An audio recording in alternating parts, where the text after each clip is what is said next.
Bill Maher is talking about the Bible again, but what is he saying about the Bible, and is it true? And based by the last comments that he made on his last podcast on Club Random with Alan Ritchson, I wonder if he has read the Bible in a while. Let's give this clip a listen. You're a Christian, right? I am. Yeah, okay. Yeah. Would tell you that Matthew, Mark, Luke, and John were disciples of Jesus, the people who wrote the Gospels. And they were absolutely not. Did you think they were? No, I mean, we know that those documents were based off an older document. That they came later. Right, yeah. Jesus died in 33, and the first gospel, Mark, the Gospel of Mark, is 70. Right. They were not contemporaries of his. They all had similar names, the disciples. Right. So it is a little confusing. Right. But I've talked to people who are real, serious Christians and scholars and all this stuff, and they, oh no, don't think that's. I'm like, trust me, every scholar understands this. It's not an insult either. It's just that's just the fact. I mean, the big. They don't know their own religion. They haven't read the Bible. They talk about the Bible a lot. It's a long book. Some of it's boring. The biography of Jesus is anything but unique. In fact, it's stolen. The number of gods who came before him who were born on December 25th, really, had disciples, were crucified or something on a tree. Well, I was going to say, the biography of Jesus, not original, but the message was revolutionary. The message, right. Nobody had really ever been down the meek shall inherit the earth road. There were so many at the time that Jesus was around.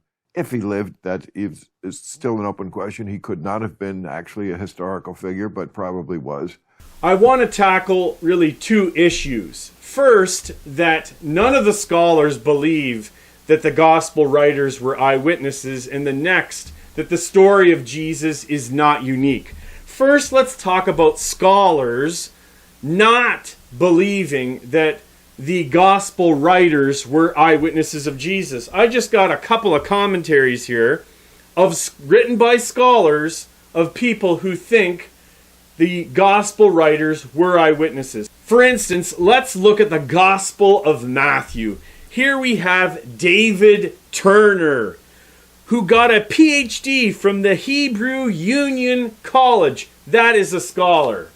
Next, we have R.T. France, who studied at Tyndale, Bristol, and was principal at Wycliffe Hall, Oxford. That's a scholar. Next, let's look at Leon Morris, who got his PhD at the University of Cambridge. Next, let's talk about Robert Gundry, who got his PhD from Manchester University. Next, let's look at Donald Hagner, who got his PhD at the University of Manchester. These are scholars on the Gospel of Matthew who say Levi in the Gospel of Matthew was an eyewitness of Jesus Christ. Next, let's look at the Gospel of Mark. We have Cranfield, who went to Wesley House, University of Cambridge. We have Robert Stein, who studied at Princeton University. We have R.T. France, we've already mentioned him. And we have Robert Gundry, all scholars who believe that Mark was an eyewitness and based his gospel off his connection or his relationship with Peter. Of course, we know that Luke was not an eyewitness. He says he is not an eyewitness, and that he does research to gather together an accurate telling of Jesus Christ. And then we have the Gospel of John. F.F. Bruce, who taught at the University of Manchester. We have Craig Keener, who got his PhD from Duke University. We have Beasley Murray, who studied at King's College in London. We have D.A. Carson, who studied at the University of Cambridge. All of these scholars believe that John, the apostle, wrote the Gospel of John. So I've just given you numerous scholars who are smart people who have written scholarly work on Matthew, Mark, and John, and they claim that those writers are eyewitnesses. Next, I want to address the issue of Bill Maher saying that the story of Jesus is not unique. In the story of Jesus, we have God leaving heaven, coming to earth, suffering as a servant, dying for the sins of people. No God, no Messiah that you've ever read in any religion does that.